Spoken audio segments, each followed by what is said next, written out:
সুপ্রিয় শিক্ষার্থীরা, আজকে আমরা দুইটা এমসিকিউ দেখাবো 9.2 এর।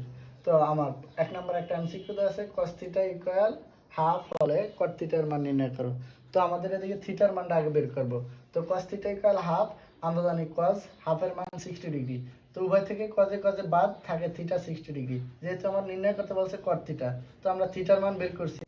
তো লিখছি cot থিটা ইকুয়াল, তো cot থিটা আর থিটার মান 60 ডিগ্রি আছে, তো আমরা 60 ডিগ্রি লিখছি। তো আমরা cot থিটার মান সরাসরি জানি না, এজন্য আমরা tan থিটার মানটা বের করছি। তো tan 60 ডিগ্রি, আমরা জানি tan 60 ডিগ্রির মান হচ্ছে √3। তো আমাদের অর্থাৎ যেই মান নির্ণয় করতে বলছে সেটা হচ্ছে cot থিটা, আমরা উল্টা বের করছি। তো এই জন্য জাস্ট এই √3টারে আমরা উল্টে দিছি, অর্থাৎ √3 এর নিচে কিছু নাই, মানে 1 আছে। তো 1টারে আমরা উপরে দিছি আর √3টারে নিচে দিছি। তো মূলত আমার cot থিটার মান হচ্ছে 60 ডিগ্রির মান হচ্ছে 1/√3। তো আমার 1/√3 অ্যান্সার আসে যে আমার ক নাম্বারটা। তো অ্যান্সার কিন্তু আমার ক।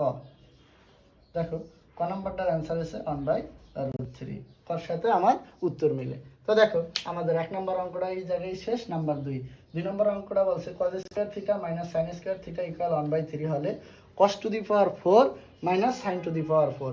তো দেখো, আমরা যা দেওয়া আছে তা লিখলাম, আবার যার মান চাইছে তাকেও লিখলাম। তো এটা 4 আছে, পাওয়ার 4 আছে, আমরা পাওয়ার 4 এর সূত্র জানি না, জাস্ট আমরা স্কয়ারের অর্থাৎ ভেঙে নিলাম।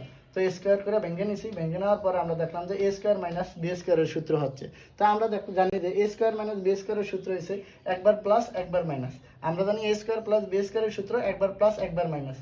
তো cos square theta plus sin square theta আমরা যখন 9.1 দেখাইছি তখন কিন্তু আমরা দেখাইছি যে cos square theta plus sin square theta equal 1। তো এটার জায়গায় আমরা লিখলাম 1 ইনটু লিখলাম, আর cos square theta minus sin square theta ওর কিন্তু মান দেওয়া আছে 1/3। তো 1 এর সাথে আমরা 1/3 গুণ করলে হয় 1/3। তো আমার এটার অ্যান্সার হয় যে অ্যান্সার মিলে যায় নাম্বার গতে, অর্থাৎ ঘোড়ার গতে। তো দেখো, আমাদের উত্তর কিন্তু হচ্ছে ঘোড়ার গ, 1/3। এটাই মূলত আজকে আমাদের আলোচনা ছিল এমসিকিউ। সবাইকে ধন্যবাদ।